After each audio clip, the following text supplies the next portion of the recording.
4 snin biss wara li l-pajjiż nefaq 700 miljun euro biex jinbena l-isptar Mater Dei, se jintefqu 12 miljun euro oħra biex jinkera jew jinxtara l-isptar St. Philip's. Il-mistoqsija tibqa' jekk dan il-ftehim huwiex se jsolvi l-problema ta' nuqqas ta' sodot fl-isptar Mater Dei. One News staqsa lill-assistent parlamentari fil-Ministeru tas-Saħħa Peter Micallef li fil-bidu ta' attività li kien preżenti għaliha għażel li ma jwiġibx. U ħajsolvi l-problema ta' Mater Dei. Fit-tmiem l-attività waqt li qal li St. Philip's se jkun sptar ta' riabilitazzjoni ma kommettix ruħu jekk wara li jintefqu 12 miljun euro fuqu, il-problema ta' nuqqas ta' sodot f'Mater Dei issa tissolva. Ġifieri mhux ħajjin biex tissolva. Mhux qed ngħid ħajjin jew mhux sejjin, l-iskop prinċipali tiegħu huwa dak. Il-Gvern qed jgħid li l-isptar St. Philip's se joffri lil pajjiż 110 sodot oħra, imma l-permess tal-MEPA juri li St. Philip's għandu biss 75 sodda. Mitlub jgħid li ma jiċċifra reali l-assistent parlamentari fil-Ministeru tas-Saħħa ma kienx jaf iwieġeb. Kemm għandu sodot?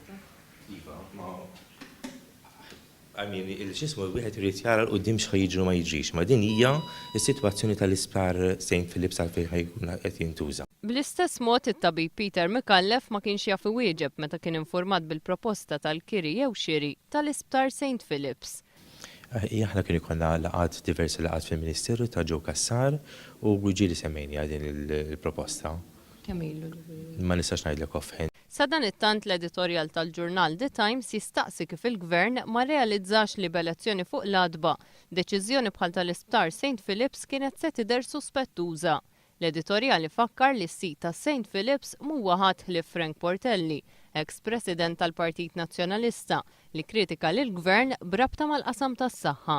Jgħid li minkejja lajta mill-Parlament kif ukoll barra minnu biex isir skrutinju fuq il-kuntratt, il-Gvern huwa determinat li jiffirma l-ftehim bil-manieri arroganti li issa ġew assoċjati miegħu. The Times tirreferi għal programm Disset fejn il-Ministru Joe Kassar qal li l-Kabinett kellu jiddeċiedi jekk il-kuntratt jiġix iffirmat, imma flaxija stess il-Gvern ħabbar li l-ftehim se jkun iffirmat.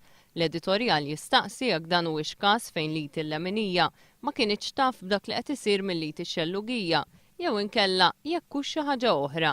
Jikkonkludi li l-Gvern missu jieqaf u jisma' x'qed jingħad għaliex għandu alternattivi oħrajn.